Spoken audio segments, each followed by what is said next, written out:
this group wants you to know that we are glad that you are here, right now. This is what we've all been waiting for. Get ready, because we start in 5, 4, 3, 2, 1.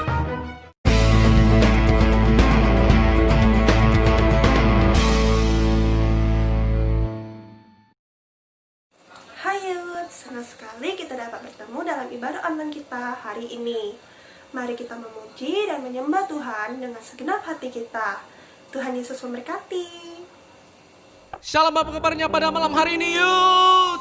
Dahsyat, luar biasa, yes.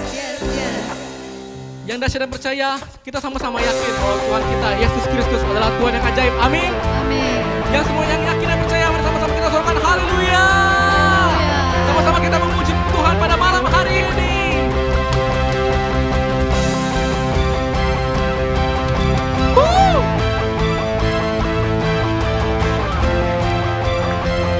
Sama-sama kita katakan lagu ini dari awal. Tak terbayang kebesaran-Mu dan tak terbanding kekuatan-Mu Tuhan. Kau megah bagiku.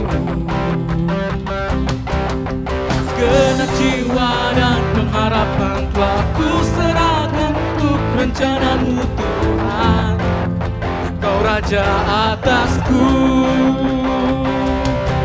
Hanya Kau yang layak ditinggikan.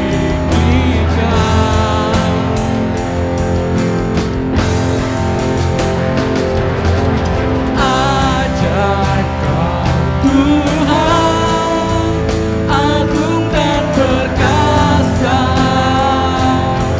Kau sumber kemenanganku, layak kuasa melintas selamanya. Yesus Kaulah Raja mulia. Sama-sama kita katakan dari awal lagi. Tak terbayang kebesaran-Mu dan tak terbanding kekuatan-Mu Tuhan. Kau megah bagiku, Yesus. Segenap jiwa dan pengharapan telah ku serahkan untuk rencana-Mu Tuhan. Kau Raja atasku. Hanya Kau yang layak ditinggikan.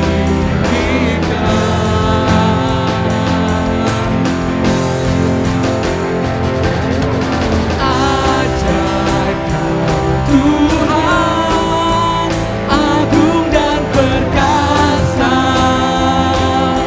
Kau sumber kemenanganku, layak berkuasa memerintah selamanya. Yesus Kaulah Raja mulia.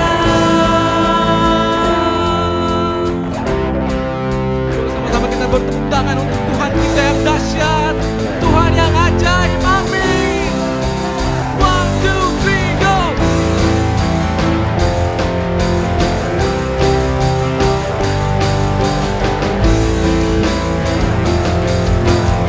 Sama-sama kita katakan, ajaib Kau Tuhan, agung dan perkasa.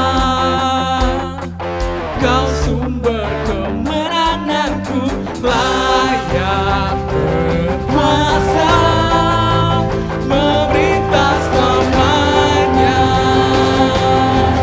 Yesus Kaulah Raja mulia. Ajaib Kau Tuhan, agung dan perkasa.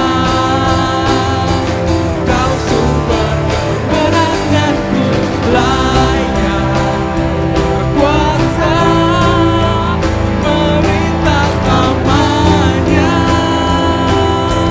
Yesus Kaulah Raja mulia.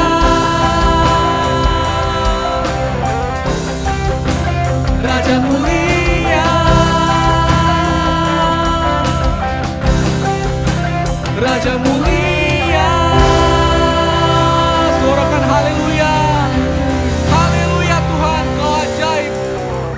Haleluya Tuhan, Kau ajaib Tuhan.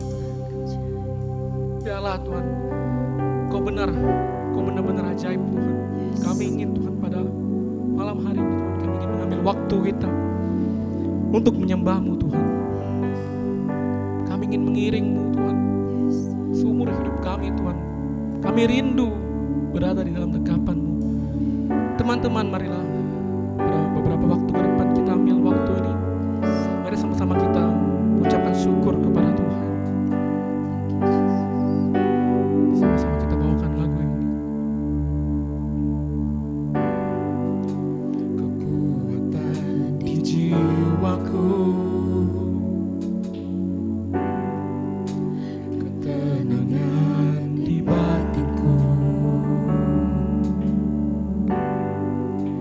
ada dalam hadirat-Mu, ku menyembah-Mu.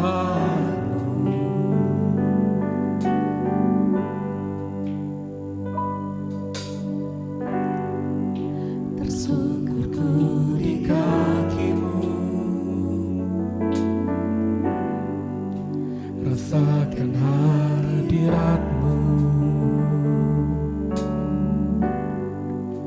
Takkan ku melepaskan-Mu, Kau cahaya bagiku. Mengiring-Mu seumur hidupku, masuk dalam rencana-Mu Bapa. Pikiranku, kehendakku, ku serahkan padamu. Harapanku hanya di dalam-Mu, ku kan teguh bersama-Mu Tuhan. Jadikan ku bejana-Mu untuk memuliakan-Mu.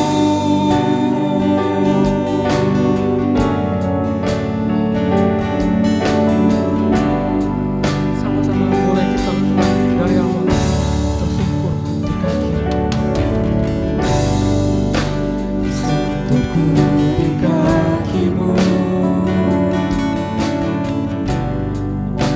rasakan hadirat-Mu. Takkan ku melepaskan-Mu, Kau cahaya bagiku. Mengiring-Mu seumur hidupku,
masuk dalam rencanamu Bapa. Pikiranku, kehendakku, ku serahkan padamu. Harapanku ku kan teguh bersamamu, jadikanku rencanamu untuk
kami hidup Tuhan hanya ingin untuk memuliakan nama-Mu Tuhan. Kami semua sangat bersyukur Tuhan, Kau yang telah bersama-sama pada kami Tuhan. Di setiap musim hidup kami, Kau yang selalu menopang hidup kami Tuhan. Kami rindu Tuhan bersama-sama berjalan dengan-Mu Tuhan. Kami ingin mengiring-Mu, kami ingin mengikuti-Mu Tuhan. Sampai akhir nafas kami Tuhan. Sampai kami menutup mata kami Tuhan. Terima kasih Tuhan, terima kasih. Jadikan kami Tuhan bejana-bejana-Mu. Haleluya, haleluya. Terima kasih Tuhan, terima kasih. Terima kasih Tuhan. Sekarang kami ingin mendengar sebagian dari firman-Mu Tuhan. Kau urapi kami Tuhan. Kau sucikan kami, Kau kuduskan Tuhan hati kami. Biarlah firman yang akan disampaikan Tuhan kami dapat merema dalam hati kami Tuhan. Kami dapat menjadi lebih baik lagi Tuhan. Kami siap Tuhan pada malam hari ini. Kami ingin mendengarkan firman-Mu Tuhan. Terima kasih Tuhan. Mari sama-sama yang percaya, sama-sama kita katakan amin. Halo Youth, apa kabar semuanya? Saya percaya kabar kita dahsyat, luar biasa. Yes, yes, yes. Nah, pada program kesayangan kita yaitu Pempek Time kali ini, saya tidak sendirian. Di depan saya ada kursi kosong, ada pempek, dan ada 2 gelas kopi. Itu tandanya saya tidak sendirian. Saya kedatangan teman dari jauh sana, dari luar negeri, artis yang sangat ternama dari Korea. Kita panggil dia Om Siwon. Waduh, Om Siwon, salam ekstrim. Waduh, nama saya bukan Siwon nih. Hah? Siapa dong? Niwon. Miwon. Kayak nama micin. Micin? Iya. Mikirin cinta. Oh, mikirin cinta, micin. Micin. Nah, ada budak cinta, bucin, ini micin pula. Ada cincin ya. Oke. Nah, kita ada di acara Pempek Time. Tidak afdol kalau Pempek Time tidak makan Pempek. Ayo kita makan dulu. Silakan. Om Siwon. Ini namanya pempek adaan. Ini namanya pempek telur.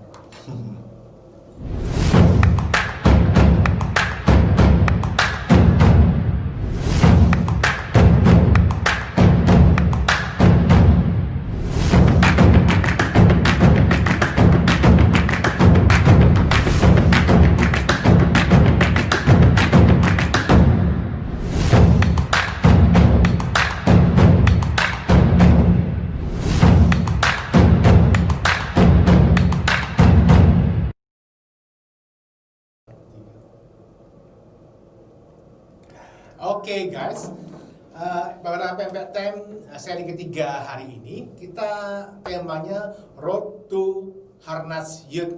Nah, Sen, Harnas kita temanya apa? Extreme Impact. Extreme Oke, Impact. oke kok. By the way, kapan kok acara Harnas kita ini kok? Oh ya, guys, Harnas Youth kita ya akan dilaksanakan dalam 2 kali kegiatan. Untuk lebih jelasnya kita akan saksikan video berikut ini.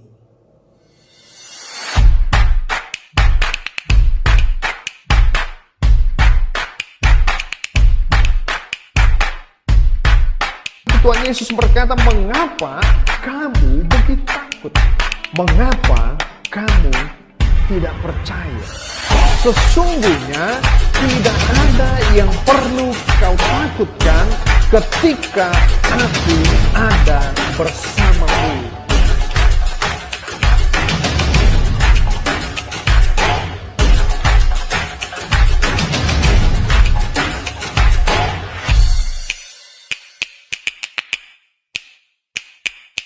Nah, Sen, jadi Harnas kita itu selama 2 kali acara. Acara pertama itu berupa KKR online via Oke. YouTube itu pada tanggal 24 hari Sabtu, 24 Oktober bulan ini ya. Dicatat ya, teman-teman. Dilihat di channel YouTube yang Ya. ada di sini ya. Dan acara kedua kita itu adalah berupa talk show secara virtual ya bersama dengan Pastor Wilko Marpaung itu pada tanggal 29 Oktober itu di hari Kamis jam 7 malam via Zoom. Oh, ya. via Zoom kok ya? Ya, link Zoom-nya bisa dilihat di sini. Ya.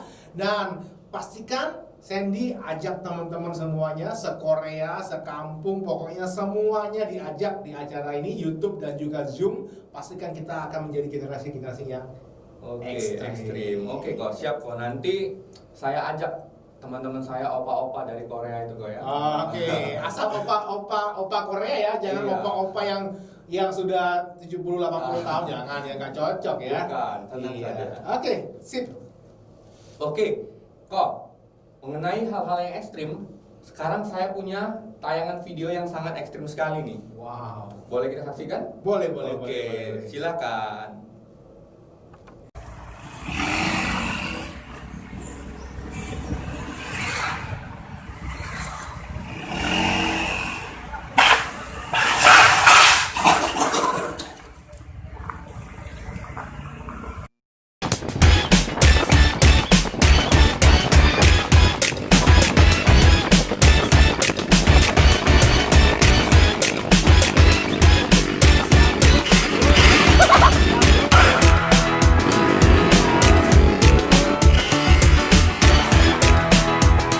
Wah, Sen, ini mah bukan video ekstrim. Ini orgil. Orgil? Orang yang agak gini gitu loh. Oh. Ekstrim itu, Sen, bukan orang yang bertingkah aneh dan membahayakan dirinya sendiri dan juga orang lain. Tapi ekstrim adalah tindakan kita yang membuat atau berdampak bagi orang lain. Berdampak positif. Oh, Nah, setuju sih kok. ya. Berarti ekstrim itu di sini maksudnya ketika hidup kita itu berdampak bagi orang lain. Yes. Nah, salah satu cara untuk kita berdampak itu adalah melayani kok. Betul nggak kok itu kok? Nah, iya benar. Untuk itu hari ini Extreme Impact kita pada Road to Harnas ini kita fokusnya ke melayani yang berdampak. Ya, tema kita Oke. melayani yang berdampak. Nah, ngomong-ngomong tentang melayani ya, kita harus meneladani Tuhan Yesus Kristus bagaimana dia melayani umatnya, bagaimana dia melayani dengan ekstrim yaitu memberikan nyawanya sendiri bagi umat tebusannya. Tidak ada orang yang bisa seperti Yesus. Dia melayani dengan sepenuhnya.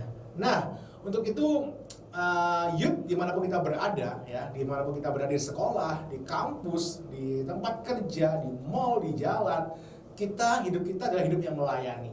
Ya, hidup kita harus berdampak bagi banyak orang. Oke, amin. Nah, ngomong-ngomong tentang melayani, kita akan dengarkan juga sedikit cuplikan dari gembala sila kita, yaitu Om Surya, yang dibahas di Maranatha Bible Study, cuplikan tentang melayani. Kita akan lihat yang berikut ini.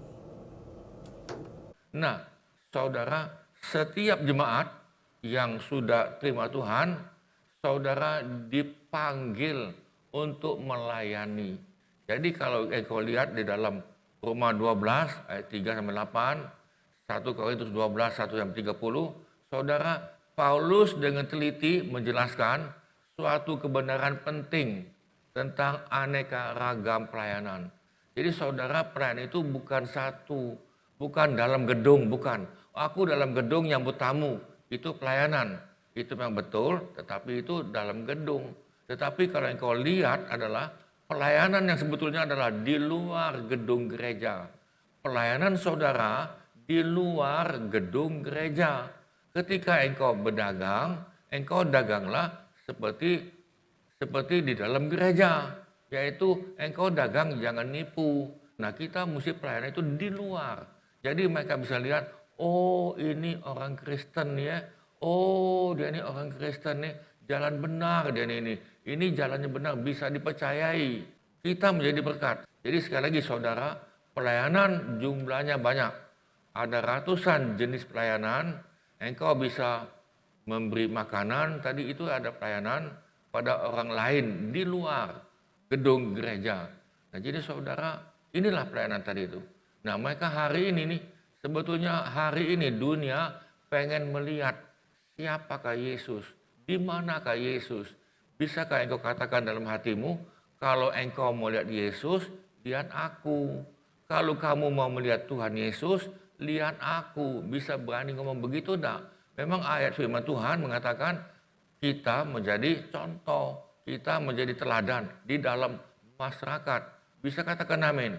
Jadi saudara dipanggil untuk memuridkan yang lain. Bisa katakan amin. Jadi engkau jangan hanya sekedar pengikut Yesus, sekedar hari Minggu, ya kan saudara, bukan itu.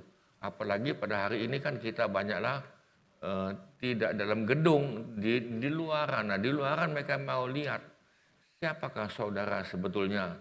Nah jadi sangat nyata kita yang diselamatkan untuk melayani. Bisa katakan amin. Nah, Sam, super sekali Om Surya menyampaikan. Amin, super. Kita menjadi generasi muda yang berdampak ya. Kita menjadi jembatan yang menjembatani antara orang yang belum mengenal Tuhan dengan kasih Tuhan. Ya. Oke. Nah, kok ngomong-ngomong mengenai berdampak, jadi tim redaksi Pempek Time kita sudah mengajukan pertanyaan kepada Bang Luhut. Nah, jadi Bang Luhut ini adalah seorang hamba Tuhan di GSDA Palembang. Yang juga melayani sekaligus bekerja di Kementerian Agama sebagai PNS. Oke, langsung saja pertanyaannya. Bang, apa resep Bang Luhut melayani di tengah-tengah orang yang belum mengenal Yesus agar hidup kita berdampak bagi mereka? Oke, selamat menyaksikan. Oke, shalom semuanya. Saya akan menjawab Q&A yang diajukan kepada saya. Ada 2 pertanyaan. Yang pertama, apa resep melayani di tengah orang-orang yang belum percaya sehingga kita bisa berdampak? Nah, teman-teman semua, khususnya kelompok youth, saya mau sampaikan bahwa quality is number 1. Kualitas hidup kita itu yang terutama yang mereka lihat, mereka-mereka yang non-Kristen. Kalau perkataan kita ngomong besar, misalnya kita berkata Tuhanku luar biasa, kamu harus percaya, saya mengalami mujizat besar, mereka bisa menyanggahnya, mereka bisa menyangkalnya. Ah itu nggak benar, ah itu salah, ah itu penipuan. Tapi kalau kualitas, mereka tidak akan bisa bohongi. Jadi resepnya adalah menunjukkan kualitas hidup. Apa yang dimaksud dengan kualitas hidup? Hidup yaitu perkataan, perbuatan, dan prestasi harus unggul dari mereka-mereka yang belum di dalam Tuhan yang ada di sekitar kita. Jadi justru perkataan memberitakan Injil, ngomong besar itu justru saya sangat kurang, tetapi kualitas itu nomor 1. Dengan demikian saya bisa berbicara pelan-pelan, alasan saya untuk menunjukkan kualitas tersebut. Jadi tidak heran kalau teman-teman mau tahu semua, kecuali yang benar-benar fanatik ya. Rata-rata orang di kantor saya itu sangat dekat dengan saya. Para pramubakti itu sangat dekat dengan saya, bahkan merasa saya sebagai sosok yang solution maker bagi kehidupan mereka untuk sebagian besar ya, tidak semua.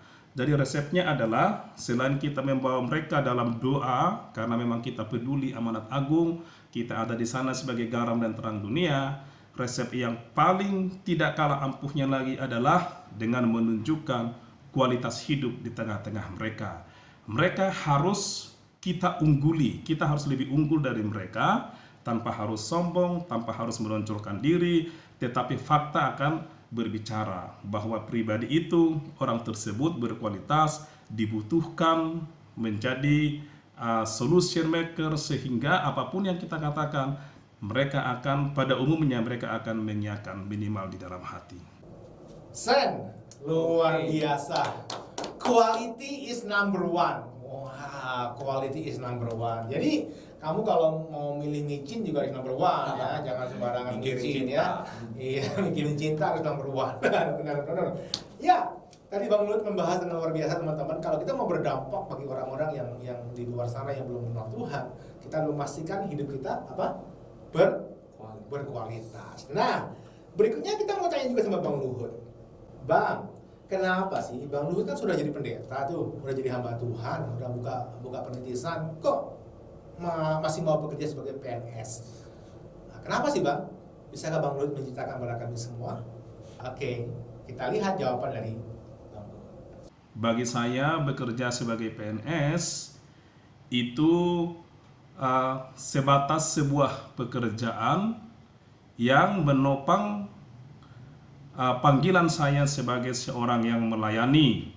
Jadi melayani itu bagi saya adalah suatu panggilan yang tidak bisa ditawar oleh apapun juga. Sampai akhir hidup akan terus melayani sesuai dengan panggilan Tuhan. Lalu bekerja sebagai PNS itu saya terima sebagai pendukung untuk saya memaksimalkan panggilan saya sebagai orang yang melayani, termasuk dengan cara membuka perintisan atau membuka gereja. Bang Luhut kan sudah dapat pekerjaan sebagai PNS, seolah-olah kalau sudah jadi PNS maka sudah amanlah semua, sudah selesailah semua, sudah berhasillah namanya hidup dan sudah sukses dan sebagainya. Itu tergantung pribadi masing-masing. Bahwa ada orang yang menjadi PNS langsung sudah merasa bahwa dia sudah menjadi orang sukses, tapi menurut saya tidak ada satu yang bisa diandalkan lebih daripada kita berbangga sebagai orang yang melayani Tuhan. Jadi kalau saya katakan PNS itu hanya sebuah pekerjaan yang menopang panggilan saya untuk maksimal melayani Tuhan, artinya bisa mendapatkan dana dari sana untuk bisa melangsungkan pelayanan. Artinya bahwa namanya pekerjaan kapan saja bisa stop, tidak harus menunggu pensiun.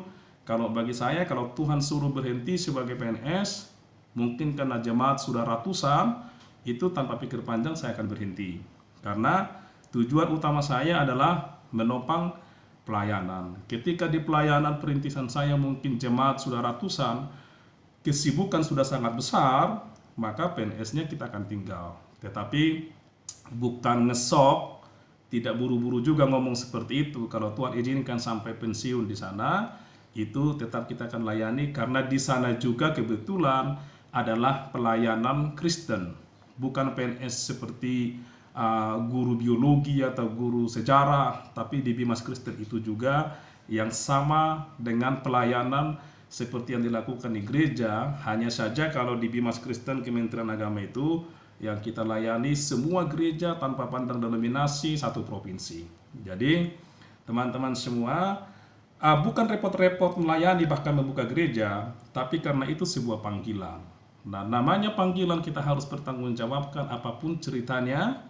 Dan kalaupun ada kesempatan di luar bekerja dan apapun kesempatan mendapatkan uang dan sebagainya, itu sifatnya harus menopang panggilan itu terpenuhi.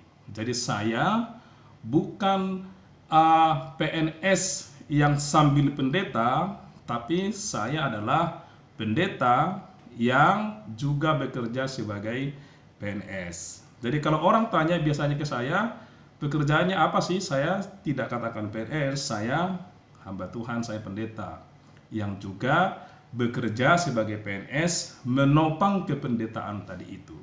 Jadi PNS bisa berhenti kapan saja, tetapi jadi pendeta untuk di hati saya yang paling dalam tidak akan berhenti sampai akhir kehidupan kita. Itu ya teman-teman. Demikian teman-teman, semoga bermanfaat. Terima kasih, sukses dan salam sehat. Pempetan, pempetan, bincang-bincang pempetan yang paling eksklusif hanya ada di Pempetan. Pempetan, Pempet Time, pembahasan paling eksklusif. Nah, kok berarti kesimpulannya kita bekerja itu juga melayani kok. Ya. Kita harus jadi terang dimanapun kita ditempatkan. Betul? Yes. Oke. Nah, kok kali ini saya punya pertanyaan spesial juga untuk salah seorang leader youth di gereja. Jadi dia seorang perempuan, bisa tebak siapa? Cinta Tuhan, rajin melayani di gereja maupun juga di luar gereja. Anggota Blackpink? Oh, Blackpink? Oh, bukan. Itu teman saya, itu beda. Ini seorang leader youth di gereja. Oke. Jadi namanya adalah Celidia. Oke, nah ada pertanyaan nih buat Cece. Kenapa sih Celidia mau capek-capek melayani baik di gereja maupun di luar gereja? Apa sih suka dan duka dalam pelayanan? Oke, selamat menyaksikan. Shalom Youth, apa kabarnya hari ini? Saya percaya kita semua dalam lindungan Tuhan, kita semua dalam keadaan sehat ya, amin. Oke, saya akan mencoba menjawab pertanyaan yang masuk. Yang pertama, kenapa Celidia mau capek-capek melayani baik di dalam gedung gereja maupun di luar gereja? Dan apa sih duka dan sukanya dalam pelayanan? Itu semua karena kasih karunia Tuhan ya, itu semua karena kebaikan Tuhan ya. Awalnya saya juga nggak kepikiran untuk mau melayani Tuhan, karena dulunya saya itu orang yang pemalu, saya orangnya nggak bisa berbicara seperti ini di depan publik, dan saya juga tidak bisa bersosialisasi dengan orang-orang di sekitar saya.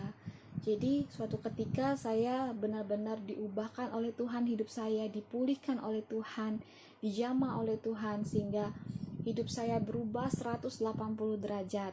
Saya bersyukur sekali Tuhan mengubahkan hidup saya, dan saya percaya ketika saya berubah, ada kerinduan hati saya untuk mau melayani Tuhan. Dan saya percaya juga kepada teman-teman semua yang mau membuka hati kepada Tuhan Yesus, yang mau hidupnya diubahkan oleh Tuhan Yesus.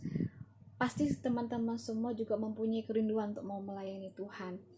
Jadi puji Tuhan, sampai saat ini saya dipercayakan melayani di tim prophetic dan tim youth, dan saya melayani di tim tamborin, dan sampai saat ini saya menjadi ketua tim tamborin. Dan saya juga tidak pernah terbayangkan itu, dan saya juga tidak pernah terbayangkan bahwa saya akan menjadi bendahara youth dan pemimpin komsel di youth. Saya juga nggak akan pernah bisa melupakan kebaikan Tuhan dalam hidup saya.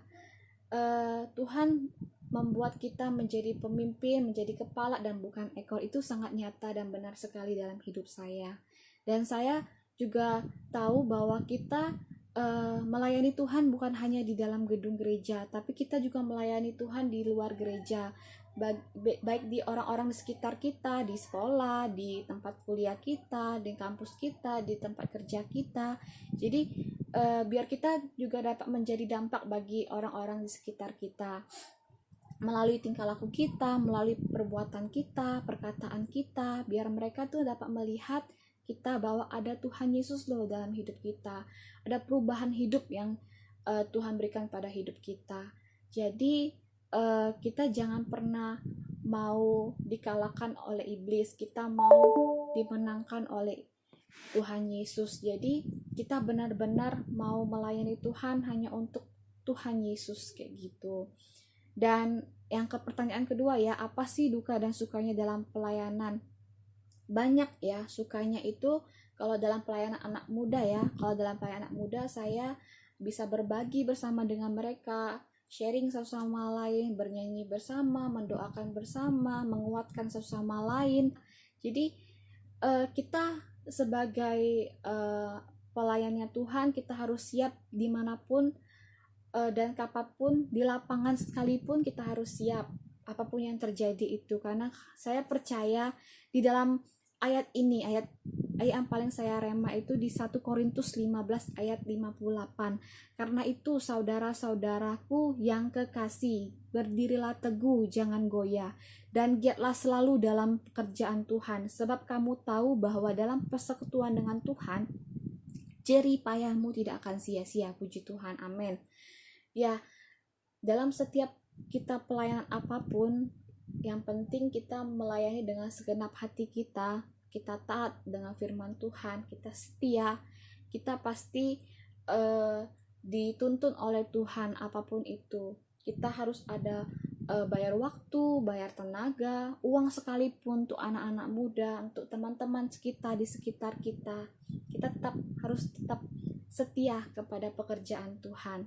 Oke teman-teman, itu saja jawaban dari saya.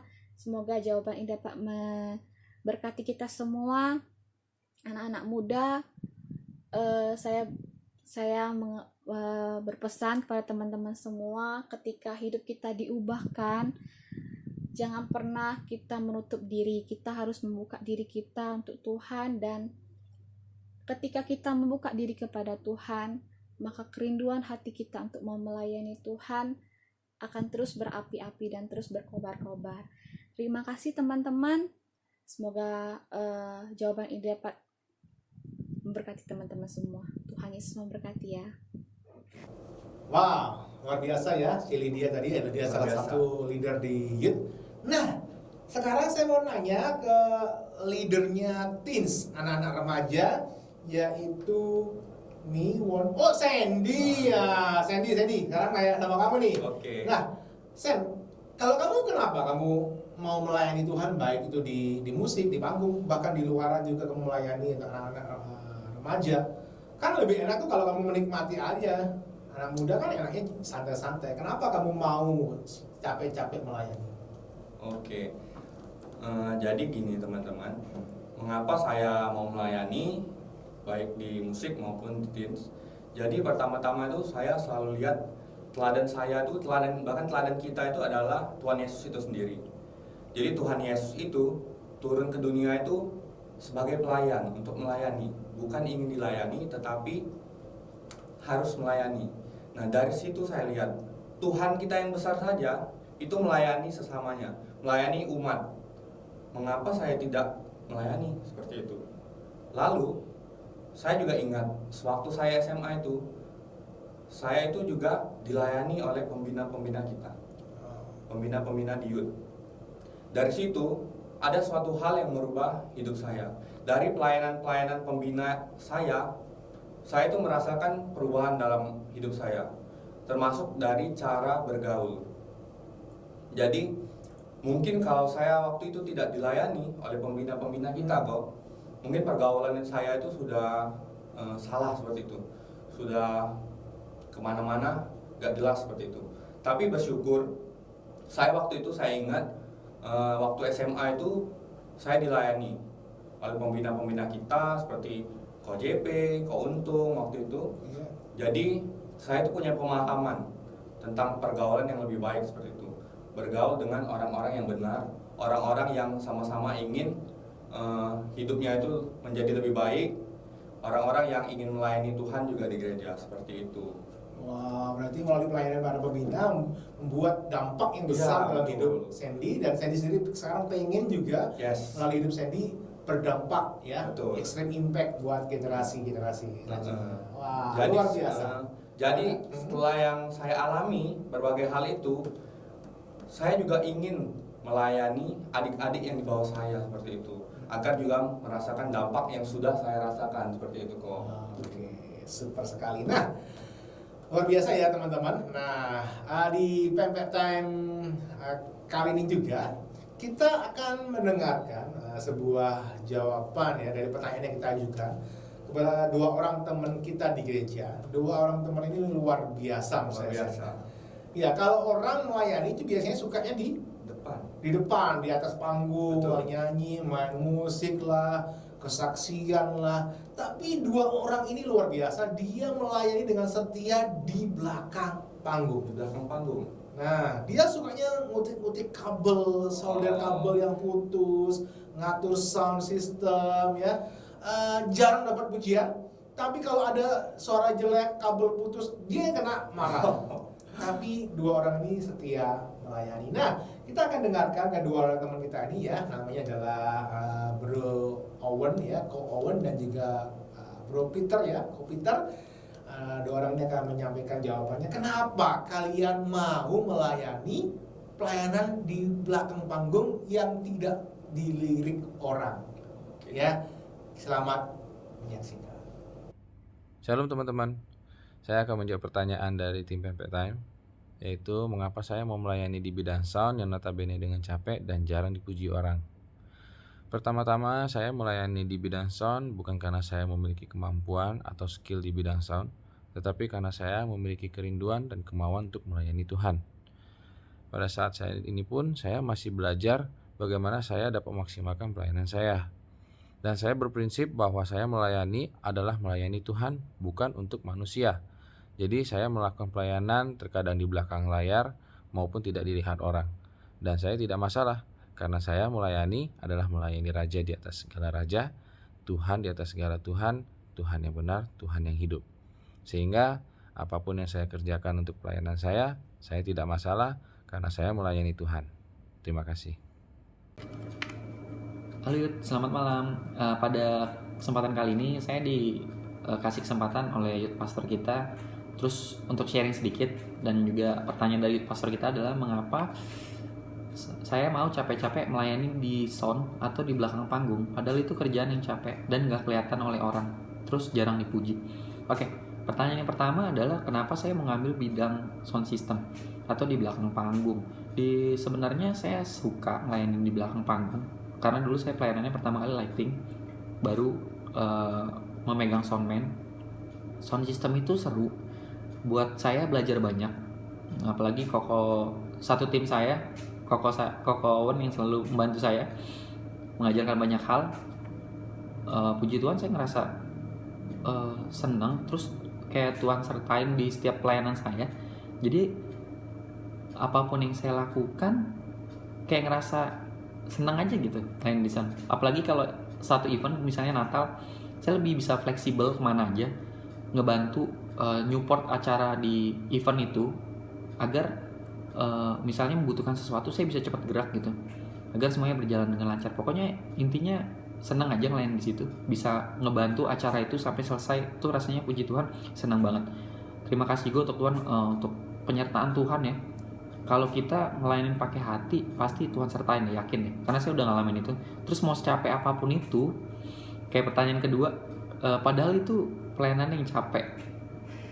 Kalau capek tuh, saya rasa setiap pelayanan itu pasti capek, nggak mungkin enggak. Tapi yakin deh, kalau kita ngelayanin pakai hati, kita sungguh-sungguh, Tuhan itu pasti bales lebih lagi. Percaya deh, karena saya udah ngalamin itu. Secapek apapun itu, eventnya dari pagi, saya udah nyiapin dulu pagi. Ntar malam acara selesai, saya pasti pulang paling malam karena beresin semuanya bersama tim. Itu biasanya capeknya luar biasa. Tapi puji Tuhan ya, apapun yang saya lakukan pasti Tuhan selalu sertain. Tuhan kasih tenaga, Tuhan kasih mata yang segar untuk nyelesainnya walaupun kadang begadang. Pokoknya tapi dengan hati yang senang gitu nyelesainnya. Ketika selesai itu rasanya, thanks God, terima kasih untuk penyertaan Tuhan sampai bisa menyelesaikan acara. Pokoknya senang deh. Nggak tahu kenapa rasanya senang aja ngelayan Tuhan di bidang itu. Walaupun capek, pasti capek. Tapi puji Tuhan senang aja. Memang Tuhan tuh baik kok. Percaya deh, setiap apapun yang kita lakukan dengan hati, pasti Tuhan kembalikan lebih lagi. Percaya deh, jerih payah kita. Dan juga pertanyaan selanjutnya itu, terus nggak dipuji orang. Kalau dipuji orang kayaknya nggak begitu butuh deh kayaknya. Soalnya kita ngelayanin Tuhan, jadi menurut saya fokusnya ke Tuhan aja deh, pakai hati ke Tuhan. Percaya deh, apapun yang kita lakukan adalah sungguh-sungguh dari hati kita, pasti Tuhan kembalikan lagi. Tuhan sertain lah apapun itu, percaya deh. Gitu aja sih yang mau saya sampaikan. Terima kasih, Tuhan Yesus memberkati. Ya, Sen dan teman-teman Youth dimanapun kita berada, kita sudah mendengarkan beberapa kesaksian, beberapa jawaban dari teman-teman kita, ya kakak-kakak kakak-kakak kita, abang-abang kita, tentang bagaimana kita melayani dan berdampak, ya, menjadi generasi yang extreme impact. Nah, sebelum kita mengakhiri pertemuan kita pada malam hari ini, kita akan mendengarkan ulasan singkat dari Direktur Nasional Kaum Muda GSIA se-Indonesia, yaitu Ko Daniel, ya, Pak Pendeta Daniel pribadi, yang akan sedikit menyampaikan sesuatu berkaitan dengan extreme impact. Selamat menyaksikan. Shalom, rekan-rekan yang luar biasa, anak-anak muda, apa kabar semuanya?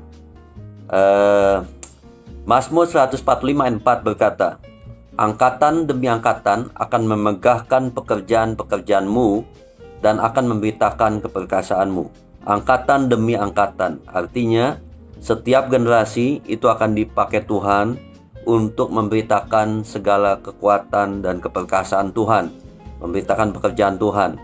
Oleh sebab itu, saat ini saya hanya dapat berkata bahwa kita bukan lagi menyebut next generation, tetapi kita menyebut new generation. Kenapa kita sebut new generation?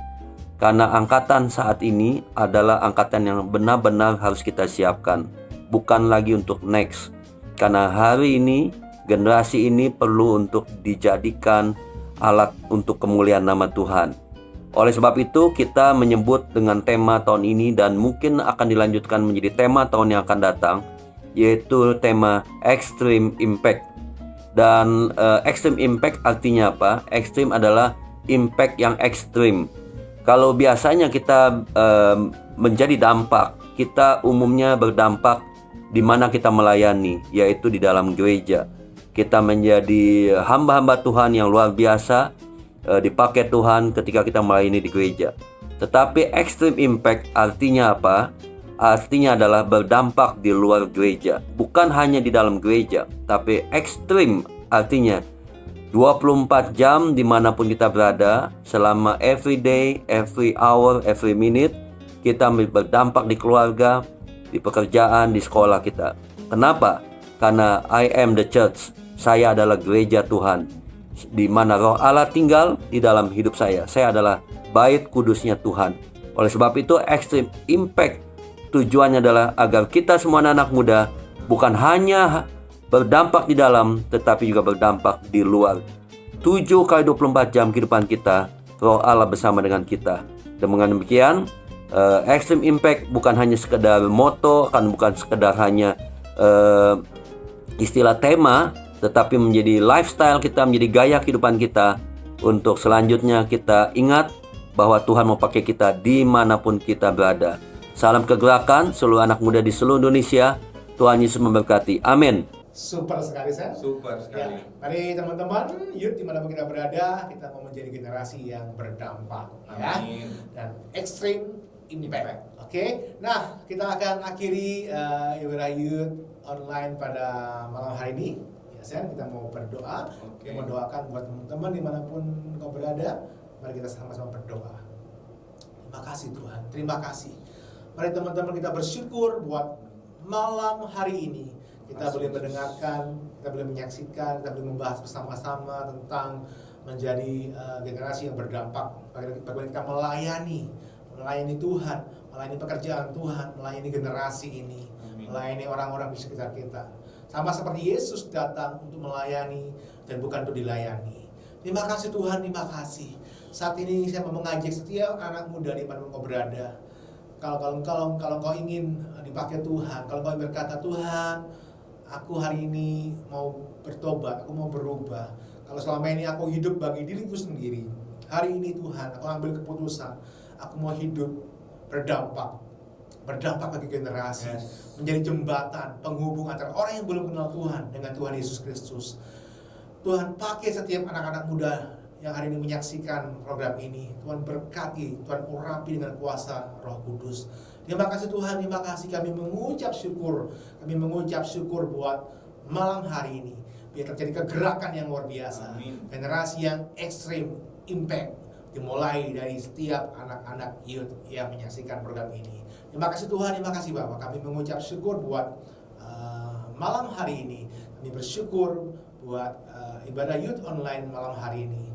Tuhan memberkati setiap kami anak-anak Tuhan. Bahkan sesaat lagi kami mau mengadakan komsel youth melalui Zoom. Tuhan juga berkati, Tuhan urapi, biar kami semakin bertumbuh menjadi anak-anak muda yang ekstrim, yang berdampak. Terima kasih Tuhan. Di dalam nama Tuhan Yesus Kristus, anak-anak muda yang siap dipakai Tuhan dengan luar biasa, sama-sama katakan amin.